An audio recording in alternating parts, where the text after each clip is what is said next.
Eu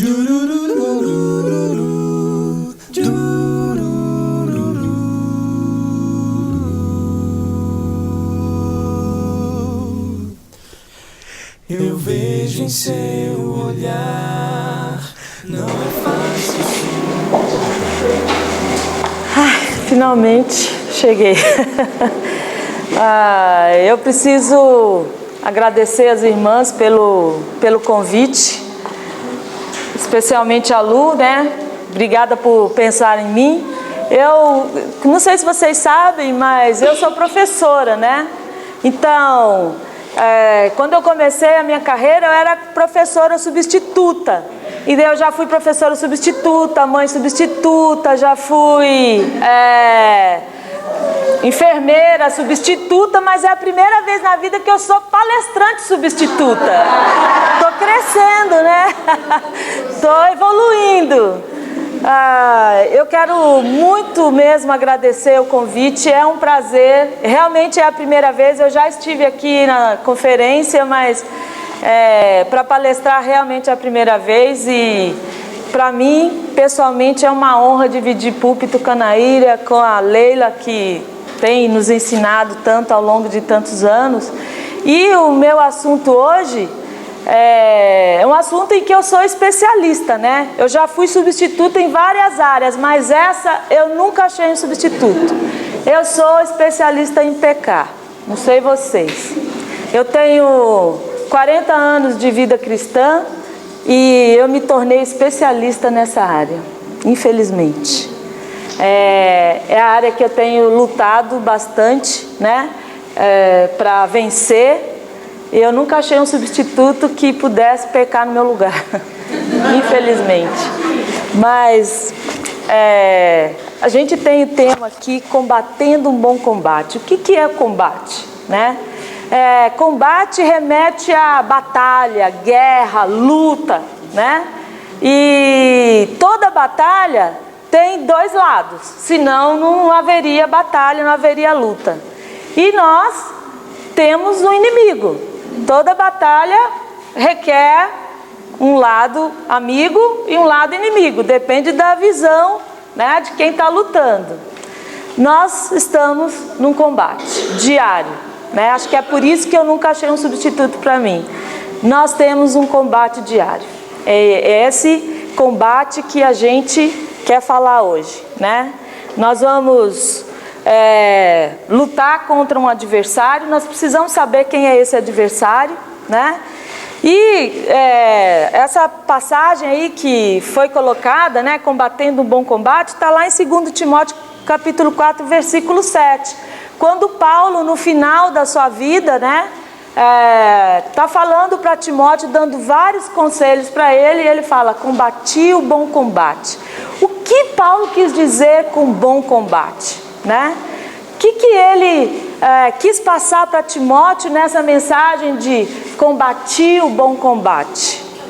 Quem conheceu a vida de Paulo, né? Quem conhece a trajetória de Paulo desde que ele encontrou com Jesus lá, caminho de Damasco, sabe de que combate Paulo está falando. Ele lutou contra o pecado a sua vida inteira. Por outro lado, a forma que ele encontrou de vencer essas lutas foi lutando do lado vencedor, é claro. Se você está lutando do lado mais forte, a tendência é que a gente sempre saia vencedor, né? E Paulo lutou do lado certo. Ele estava lutando por Jesus Cristo, né? Se a nossa luta for essa, nós já somos vencedoras, né? Bom, nós precisamos então conhecer esse inimigo para a gente lutar contra ele. Qual será essa luta? Nós vamos fazer um passeio pela Bíblia. Eu quero que vocês leiam, peguem aí Hebreus 12. Nós vamos ter 3 passagens aqui. Hebreus 12, versículo 1 a 4.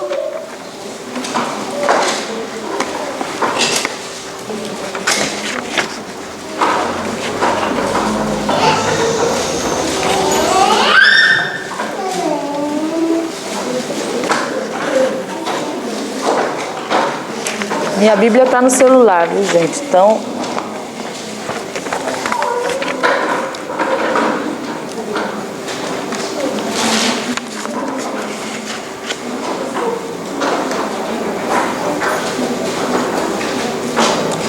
Você pode ler para mim? Você que está na frente? Hebreus 12, do versículo 1 até o 4. Portanto, estamos rodeados dessa grande nuvem de testemunhas. Deixemos de lado tudo o que nos atrapalha e o pecado que se agarra em nós. Corramos com perseverança na corrida, mantendo os olhos fixos em Jesus, autor e consumador da fé. Em troca da alegria que lhe era proposta, ele submeteu a cruz, desprezando a vergonha, e se assentou à direita do trono de Deus. Para que vocês não se cansem, não percam o ânimo, pensem atentamente em Jesus, que suportou contra si tão grande hostilidade por parte dos pecadores. Vocês ainda não resistiram até o derramamento do sangue na luta contra o pecado. Então, primeira coisa que Hebreus fala, que o pecado, ele nos assedia tenazmente. Eu vi uma definição, né, recentemente sobre a palavra tenaz. Alguém já usou cola tenaz? Qual é a função? É a melhor cola que a gente tem por aí, né? Qual é a função dessa cola? Por que que ela é famosa e por que que ela é boa? Porque ela gruda, ela cola. E Hebreus aqui, o autor de Hebreus está dizendo, olha, o pecado, ele cola na gente. Ele te assedia até colar em você. Mas ele está dizendo, olha, cuidado. Tem uma nuvem de testemunhas rodeando você, né? E então essa é a nossa força. Uma outra coisa que Hebreus fala é que nós devemos nos desvencilhar disso. Então a gente vai falar 3 coisas hoje. A nossa luta contra o pecado, como é que nós caímos no pecado e os sintomas de uma vida de pecado. E claro, finalmente, a solução para essa vida, a solução para a nossa vida de pecado. Eu quero que vocês abram lá também, em 1 João capítulo 3, versículo 4.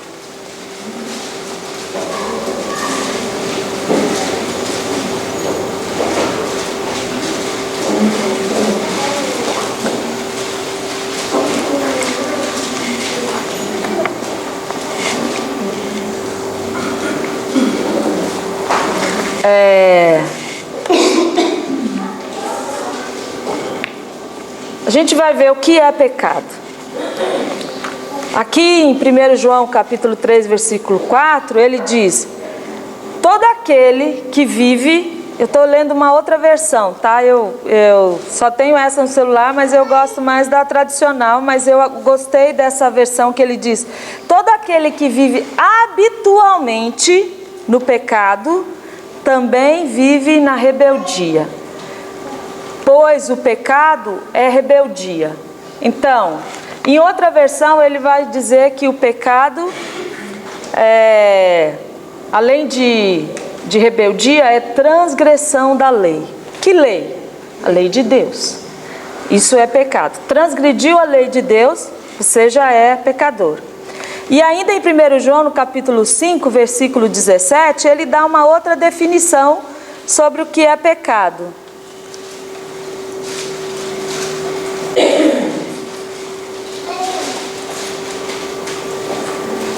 Desculpa, gente, é 17, tá? Não sei se eu falei, mas...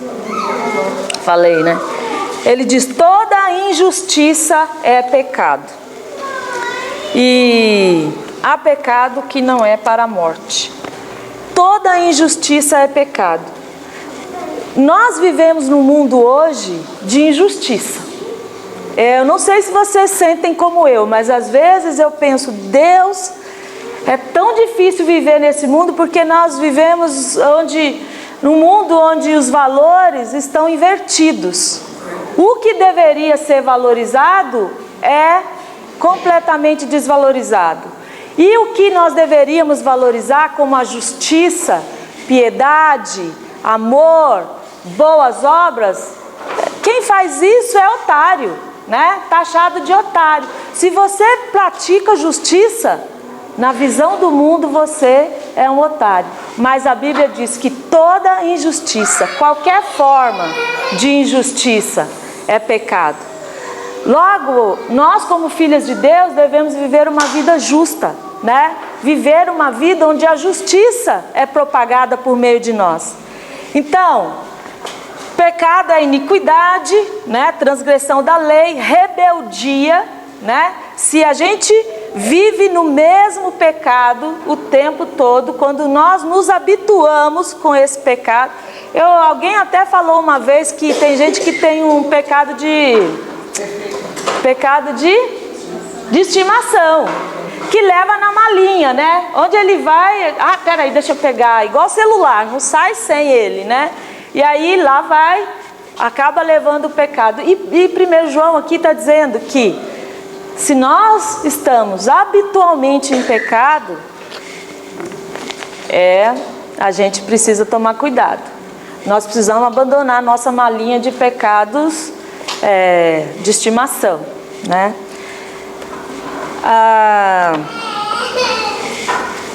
Hebreus capítulo 12, versículo 4, ele vai dizer que a nossa luta contra o pecado, aí a gente vai pensar, até quando? Até quando eu vou lutar contra o pecado? Desculpa, como eu disse, eu tenho 40 anos de cristianismo e eu estou lutando contra ele todos os dias, porque ele quer me grudar, quer me agarrar de qualquer forma. E de vez em quando, eu posso dizer quase que de vez em sempre, eu estou caindo nessa armadilha, né? Alguém precisa me dizer, Teca, cuidado. Às vezes é o meu marido, às vezes é o meu filho, porque é lá em casa onde ele está mais fácil de ser, nós caímos nessa armadilha de sermos amarradas, né, coladas, grudadas pelo pecado, porque em casa a gente parece que tem mais liberdade, né, para pecar. Mas se a gente conseguir ser boa cristã em casa, fora vai ser mais fácil, porque é na nossa casa que começa o nosso treinamento. Então a nossa luta contra o pecado, lá em Hebreus capítulo 12, versículo 4, ele fala, olha, não acabou ainda, não importa, até que você morra, ele fala até o sangue, né? Você vai lutar contra o pecado, nós não estamos livres. O próprio Paulo, ele fala, você que está de pé, cuidado para que não caia. Isso pode acontecer com qualquer pessoa. Então a nossa luta é diária. E a nossa luta é de joelhos. A nossa luta contra o pecado se faz de joelhos. Senão a gente corre grande perigo. Que armas eu vou usar nessa luta? Que armas eu vou usar nessa batalha? Efésios capítulo 6, né, do versículo 11 ao 18, nos dá uma ideia. Ele vai falar sobre a armadura de Deus. Esse homem que está de joelho, ele está usando todos os elementos aí, fora o capacete da armadura de Deus. Mas a gente usa a armadura no final, no versículo 18, quando Paulo está falando sobre cada elemento da armadura, ele vai falar, orando em todo tempo. Nós usamos a armadura e fechamos com oração. Aí a gente vai para a batalha. Depois que a gente está vestida, a gente sai para a batalha. Então a nossa luta, a nossa arma é a armadura de Deus. Não tem outra. Deus não nos oferece outra coisa a não ser aquilo que está escrito na sua palavra. É essa luta que nós temos para lutar contra as armadilhas do diabo. E depois a gente vai perguntar, por que lutar, né? 2 Timóteo capítulo 7.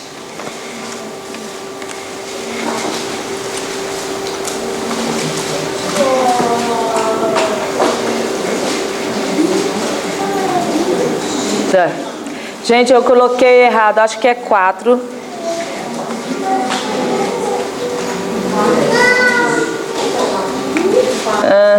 Isso, esse mesmo, desculpa.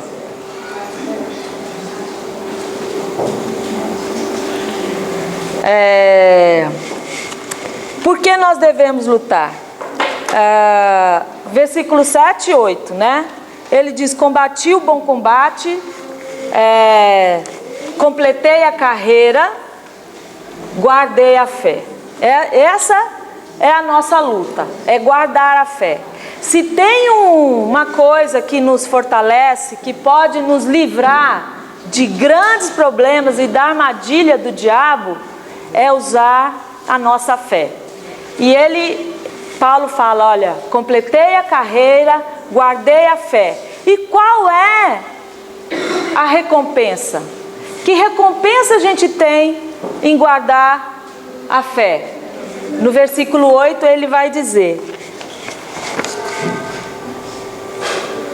ele diz que já agora a coroa da justiça me está guardada. Não é isso? Desde agora a coroa da justiça me está guardada, a qual o Senhor, justo juiz, me dará naquele dia.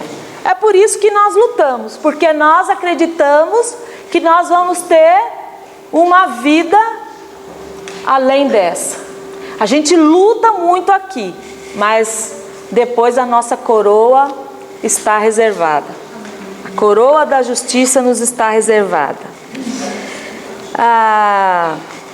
Eu quero que vocês leiam comigo também 1 João capítulo 2.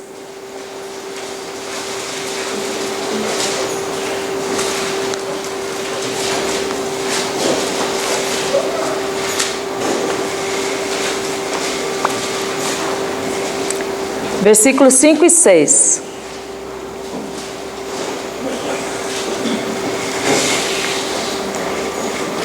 Paulo diz assim: Por que nós devemos lutar? Por que nós devemos lutar? Para permanecer em Cristo. Essa é a nossa luta diária, para ficar agarrada em Cristo, não no pecado, né? E ele fala: aquele, entretanto, que guarda a sua palavra, nele verdadeiramente tem sido aperfeiçoado o amor de Deus. Nisto sabemos que nós estamos nele. Como? Aquele que diz que permanece nele, esse deve também andar assim como ele andou. A nossa luta principal é em ser como Jesus. É proclamar as virtudes daquele que nos chamou das trevas para a sua maravilhosa luz. Essa é a nossa luta, é ser como Jesus. E como é difícil ser como Jesus. Então vamos lutar. A batalha é grande, mas nós já somos vencedoras. Bom, eu queria mostrar para vocês um pouquinho de como é que nós caímos no pecado. Como é que o pecado, apesar de saber de tudo que nós sabemos, de ter contato com a palavra de Deus, de conhecer a palavra de Deus, como é que nós caímos no pecado? Eu tenho algumas atrizes aí preparadas para fazer isso, mas cadê as meninas?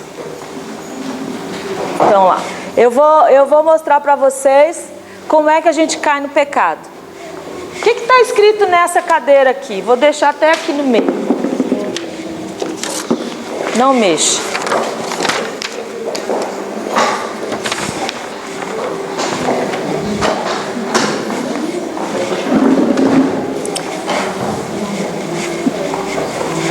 Então, está escrito, não mexa. A gente começa a passar.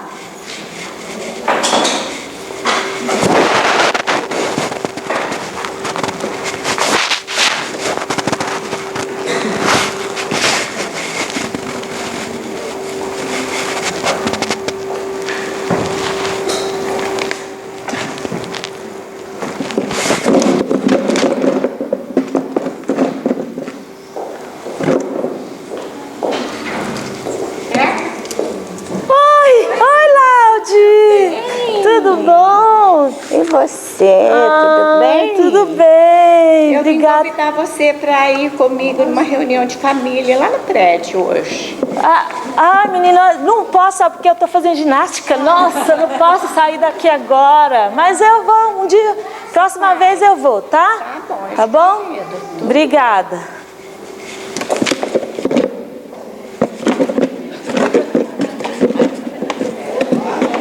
Oi, Zé. Oi, tudo bem? Ai, que Vim te saudade. convidar para um estudo bíblico que nós vamos fazer. Aonde? Você gostaria? Em casa. Ai, menina, eu queria muito ir, mas eu tô tão ocupada. Nossa, eu tô Vai ser um fazendo... prazer tê-la com a gente. Obrigada, mas eu não posso, agora eu não posso. Eu vou da próxima vez, é que eu tô aqui, eu tô envolvida aqui, tá? Obrigada, viu?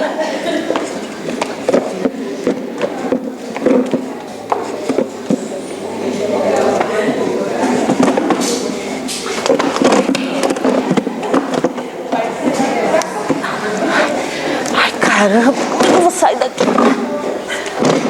Ai, lá vem mais. Ai, gente! Tudo bom? Oi, tudo bom? A gente tem um convite para te fazer. Ah, é? Ai, mais um. Que legal. Com a gente na reunião de jovens. Tão bacana, tão animado. Nossa, eu gosto da reunião de jovens, mas... Menina, você sabe que eu tô tão ocupada, eu ando fazendo... Tô vendo que você tá...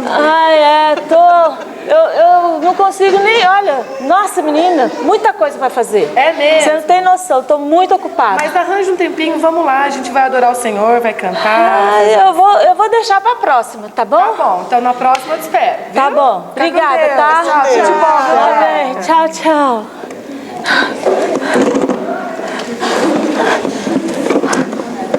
Por que eu fui mexer nisso aqui? Ai, não. Tudo bem, Marta?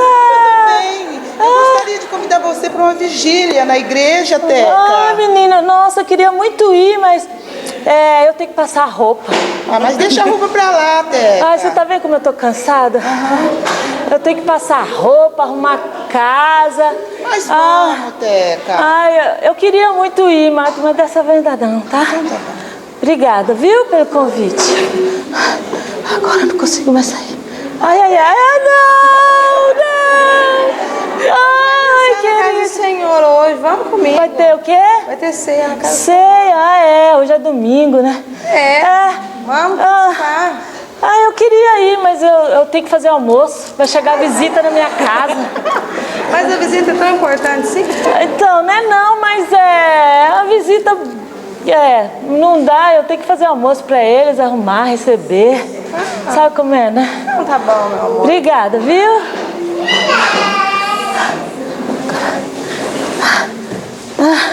Tô cansada. Obrigada.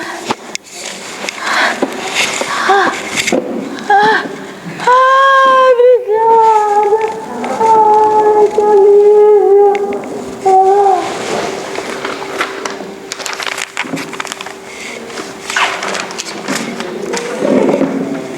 Obrigada.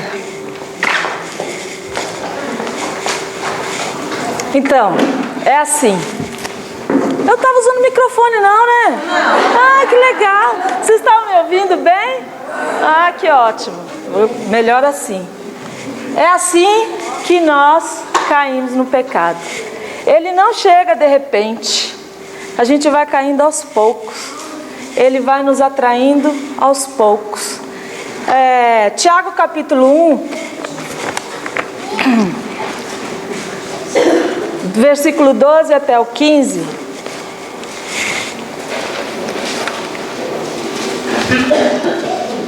Primeira coisa que ele fala, ele está falando sobre aprovação. Uma coisa que nós não podemos fazer: confundir provação com tentação. Provação, ela é divina. A tentação é humana. Jesus teve tentação? Jesus foi tentado? Sem dúvida, porque ele era humano. Claro que o diabo, quando tentou Jesus, pegou Jesus na questão humana. Mas ele caiu? Não. Então, essa é a grande diferença. Provação e tentação são duas coisas completamente diferentes. Quando Pedro estava afundando, e ele falou: Jesus, deixe-me ir ter contigo. Jesus falou: venha. Ele estava sendo provado. Mas ele foi tentado. Se deixou levar pelo vento, ficou com medo e estava afundando. E Jesus falou: ok, né? Senhor, me acuda, né? Me socorre. Jesus foi lá e tirou Pedro da água. A tentação é humana. E Tiago diz, capítulo 1, versículo 12, ele começa dizendo: bem-aventurado o homem que suporta com perseverança. É a isso que Deus nos convida, e é isso que eu quero convidar hoje as irmãs a fazerem, a perseverarem, né, na provação. Não é fácil, mas não há nenhuma tentação, a Bíblia diz, que nós não possamos suportar. Amém. Nenhuma. E depois ele vai dizer: depois que você for provado, você será aprovado. Então, quem aqui já prestou vestibular, concurso e tudo mais, fez uma prova. Então, era um teste. Se você for bem, você vai ser aprovada. Então, Tiago está falando um pouquinho disso para nós, né? Bem-aventurado o homem que suporta com perseverança a provação. Por quê? Porque depois de ter sido aprovado, ele vai ser aprovado. É isso que Tiago quer nos ensinar. Como é que nós vamos vencer a tentação, né? 1 Coríntios capítulo 10, versículo 13, ele vai dizer: não vos sobreveio tentação que não fosse humana. Então, não há tentação que não seja humana. Às vezes nós queremos culpar Deus pela tentação, né? A gente fala: olha, Deus me colocou nessa situação, eu caí porque Deus me colocou. Deus, ele diz, a ninguém tenta, né? E ele também não permitirá que nós sejamos tentadas além das nossas forças. Por quê? Porque juntamente com a tentação, Deus vai nos dar o livramento. Essa é a coisa que ele faz no momento que nós somos tentados. Para quê? Para que nós possamos suportar, diz aí, a tentação. Tá certo? Então, ser tentada é normal. Nós seremos todos os dias. Até Jesus foi. Mas cair na tentação, aí é outra história. É aí que nós precisamos buscar ajuda, né? Bom, então nós vencemos a tentação buscando na palavra de Deus e buscando em Deus o livramento. A fonte da tentação, a sedução. Primeiro você passa, olha, e você se sente seduzida por aquilo. Volta de novo, pensa, aí até que a gente começa a dar o primeiro passo em direção. Então, atrás de algo muito sedutor, sempre tem uma serpente venenosa. Quem lembra de Eva, como é que Eva caiu, né? Embora aí seja a maçã, a gente não sabe, é um fruto proibido, mas por trás de um fruto proibido sempre tem uma serpente venenosa. Pode ser a coisa mais linda do mundo, se não está dentro dos padrões de Deus, se não é aprovado por Deus, cuidado, tem uma serpente por trás para te dar o bote. Nós somos tentadas lá em Tiago capítulo 1, a gente já leu o versículo 12, eu quero que a gente vá até o versículo 13, para a gente ver o processo do pecado. Tiago capítulo 1,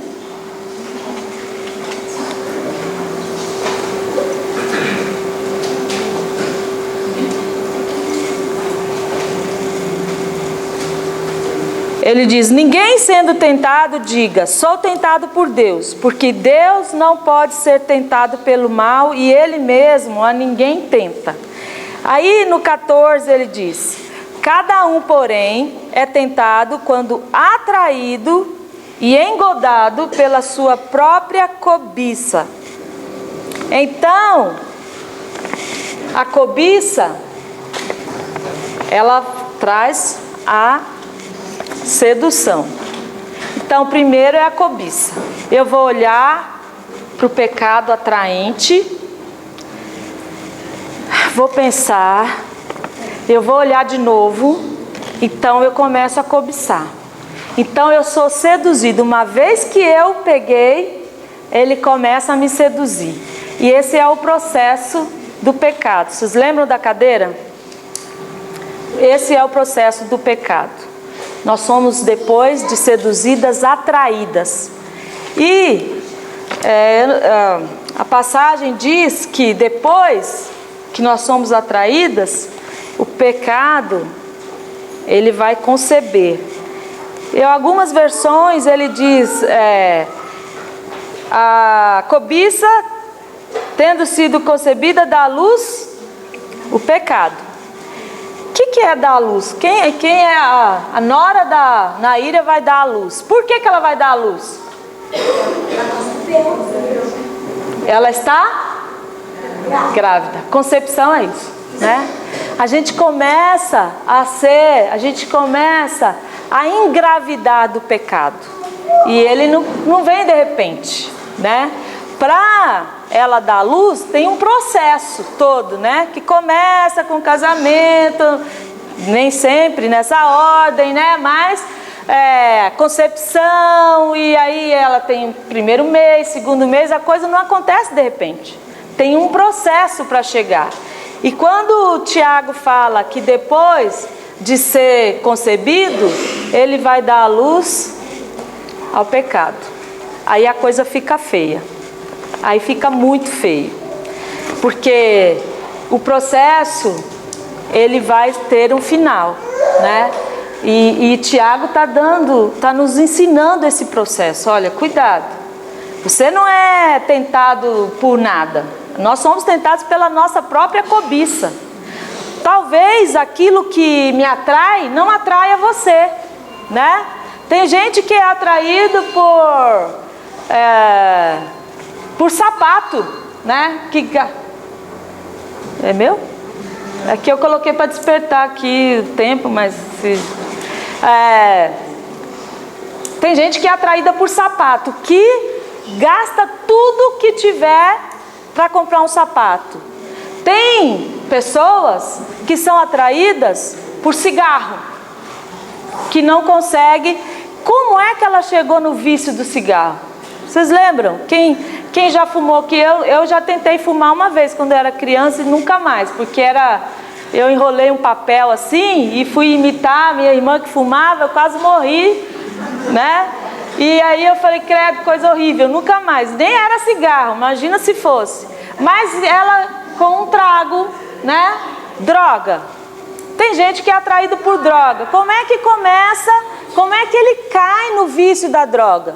Experimentando, ele é atraído, né? É um traguinho, 2 traguinhos. O alcoolismo, todos os vícios começam assim, com a primeira experiência, né? Então, sempre vai ser devagar. O diabo nunca vai mostrar essa cara de repente para nós. Nós vamos caindo nessa armadilha aos poucos, não é de uma vez. Então, esse é o processo, né? Nós cobiçamos, depois nós somos seduzidas, atraídas, e aí nós caímos no pecado. Talvez a gente precise buscar sair fora antes que chegue, antes que possa conceber. Seria bom a gente usar a prática do aborto espiritual, né? Onde você possa abortar o pecado antes que ele seja concebido, antes que ele possa entrar na nossa vida e ficar para sempre e nos trazer grandes problemas. né? Então a consequência de tudo isso, se nós dermos a luz ao pecado, Tiago fala, a consequência é a morte. Se for morte espiritual, nós temos chance de ser ressuscitados, como a personagem aqui da cadeira foi. Mas às vezes o pecado pode trazer até morte física. Muitas pessoas morreram no pecado, estou falando no sentido literal, né? Cria o hábito de pecar, e essa consequência, como a morte, como consequência, não é só espiritual, às vezes ela é física também, e a pessoa não tem mais chance alguma de ser ressuscitada. Então, alguém aqui quer morrer? Ninguém, nem fisicamente, muito menos espiritualmente, né? Quais são os sintomas do pecado? 1 João capítulo 1, versículo 7 a 10.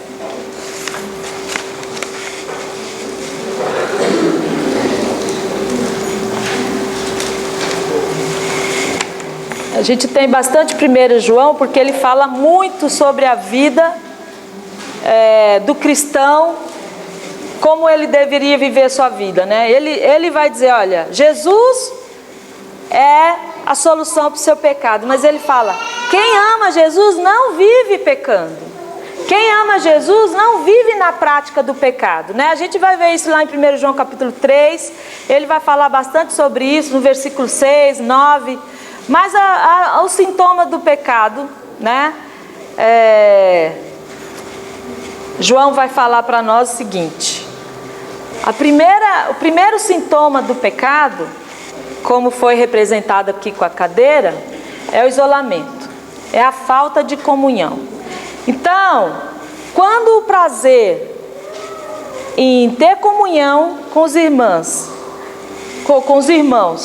desaparece da sua vida, é um sintoma de que o pecado jaz à sua porta. Como Deus falou para Caim, o pecado jaz à sua porta, cuidado. E às vezes quando a gente tem esses sintomas, a gente precisa lembrar que eu preciso sair correndo, tomar o caminho inverso. O isolamento é um sintoma de quem está prestes a cometer um suicídio espiritual. Então vamos ver lá em 1 João capítulo 1, versículo 7 até o 10, ele vai falar um pouquinho sobre isso.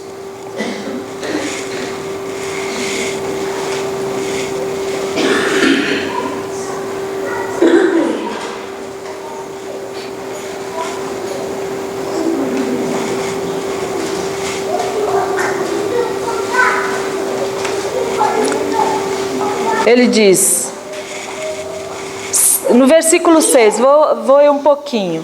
Se dissermos que temos comunhão com Ele e andarmos nas trevas, mentimos e não praticamos a verdade.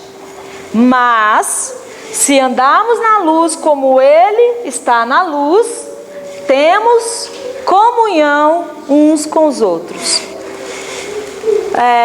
A comunhão uns com os outros nos afasta do pecado, porque nós nos fortalecemos mutuamente. Se nós deixamos a comunhão, creia, pecado jaz à sua porta. Quando nós não sentimos mais prazer em ter comunhão uns com os outros, às vezes isso pode não acontecer conosco, mas pode acontecer com uma irmã do seu lado. Talvez ela não esteja aqui, mas se você perceber que a irmã já não tem mais prazer, já não faz questão de ter comunhão, faça uma visita, ore por ela. O pecado jaz à porta. Então, a falta de comunhão é o mesmo que um suicídio espiritual, porque o próximo passo é o pecado e o afastamento ou isolamento, né? Nós precisamos manter comunhão uns com os outros. O sintoma da morte espiritual, ele começa aí, né? Porque a nossa alegria é viver unidos. A Bíblia diz quão bom e quão maravilhoso é que nós vivamos em união, né? Deixar de tomar a ceia. Nessa passagem, logo depois, João diz, olha, o sangue de Jesus nos purifica de todo pecado. Onde é que nós tomamos o sangue de Jesus? Na ceia. Se nós não participamos da ceia, os nossos pecados naquela semana não foram perdoados. Você já pensou nisso? A gente não toma ceia e os nossos pecados não foram perdoados. E aí? Se Jesus voltar, se a gente morrer, como é que a gente vai explicar para Jesus esses pecados que a gente está carregando naquela hora? Então, um sintoma de morte é a falta de frequência nos cultos. Por quê? Porque é o sangue de Jesus que nos purifica. E a gente vai se acostumando com o pecado. Você já percebeu? Não sei se vocês já lembram ainda de quando vocês estudavam, mas era uma coisa cansativa, ou um curso que você faz que é cansativo, você falta o primeiro dia. Hoje eu não vou, não, estou cansada. Aí você falta o segundo dia. E o terceiro. Tem vontade de continuar aí? Na igreja também. Porque você vai se afastando e aí é o momento que o diabo vai usando para nos afastar de Deus. Mesmo quando nós estamos doentes, nós devemos tomar a ceia. Irmão, por favor, traga a ceia para mim. Eu preciso ser purificada essa semana dos meus pecados. Então a gente precisa trazer essa prática, né? Ter essa prática. Eu não vou deixar de tomar a ceia. Meu pecado é perdoado na ceia. Uma outra coisa que nós deixamos de fazer, né, além de tomar a ceia, é porque nós nos tornamos como árvore seca. O sangue no corpo, ele não é vida, não é ele que renova células e tudo mais. O sangue de Jesus faz isso na nossa vida. Sem o sangue de Cristo, nós nos tornamos como árvore seca, sem seiva, sem vida. E eu acho que ninguém quer isso, né? É Jesus que nos purifica. Lá em 1 João capítulo 7 também ele vai dizer, olha, no versículo 8, se dissermos que não temos pecado, eu estou em casa, eu não estou fazendo nada, eu só não fui no culto, mas eu estou em casa. Se você não cometi pecado nenhum. A mensagem que nós passamos é essa: eu não preciso de Jesus, eu fico bem na minha casa, eu não preciso das minhas irmãs, nem dos meus irmãos, eu fico bem na minha casa. Então eu vou ficar em casa mesmo, não preciso ir ao culto. Para que ir ao culto? João nos diz, para purificar dos seus pecados. E se nós dissermos que não temos pecado, ele fala, você é mentiroso. Porque todos nós somos pecadores, né?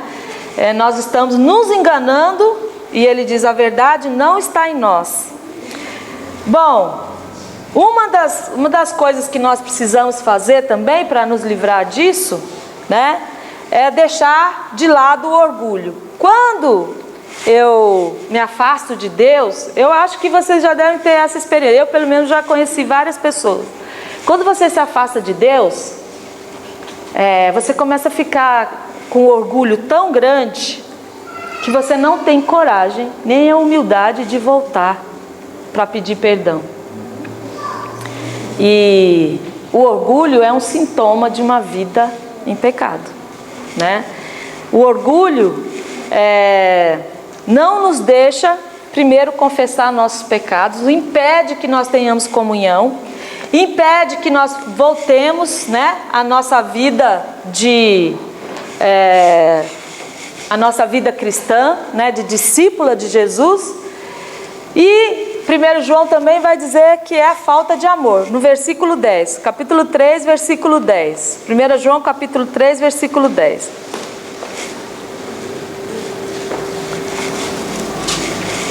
Ele diz, nisto são manifestos os filhos do diabo. Acabou meu tempo. Isso é manifesto os filhos do diabo. Todo aquele que não pratica justiça não procede de Deus, nem aquele que não ama a seu irmão. Então, sintoma: injustiça, falta de amor. Isso vai nos trazer uma morte espiritual. Fuja dessas coisas.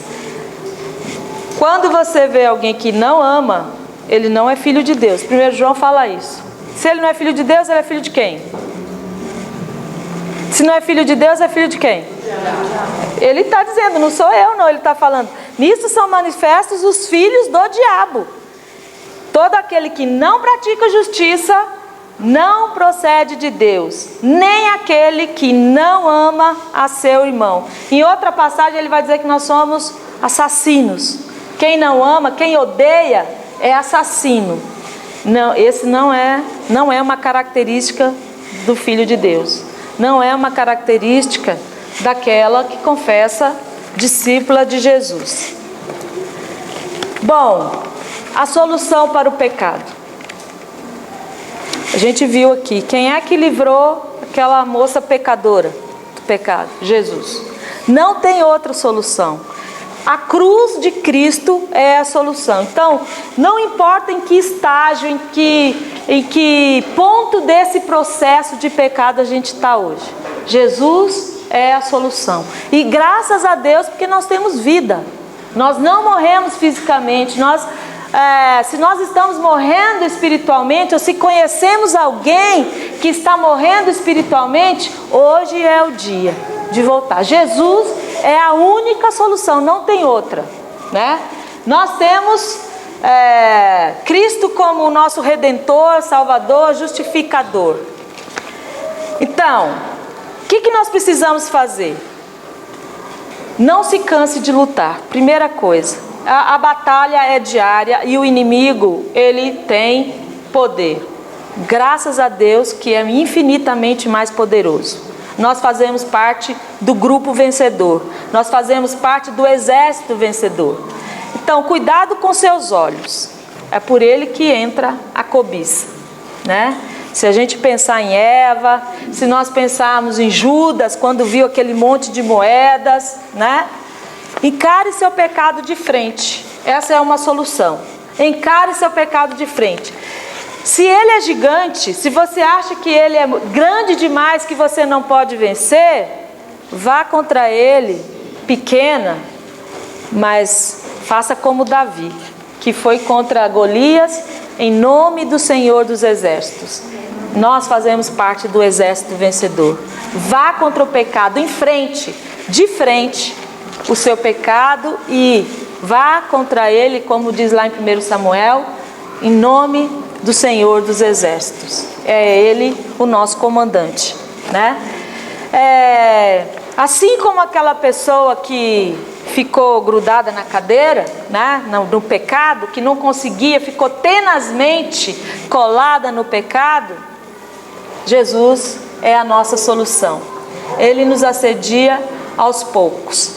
Então, se nós pensarmos em alguém, eu quero ler para vocês só uma passagem de Hebreus capítulo 12, versículo 1.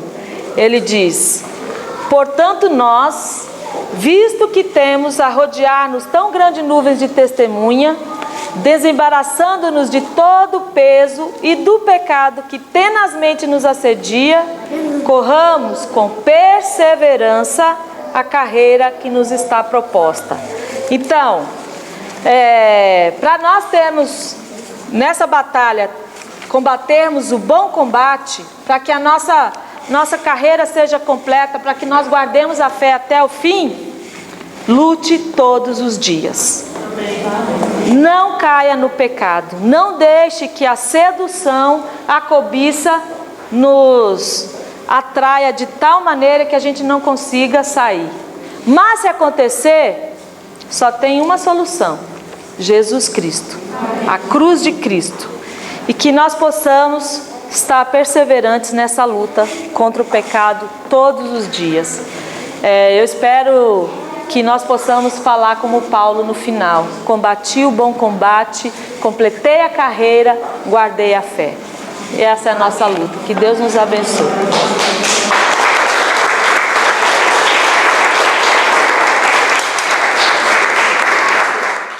Jurururururu, jururururu.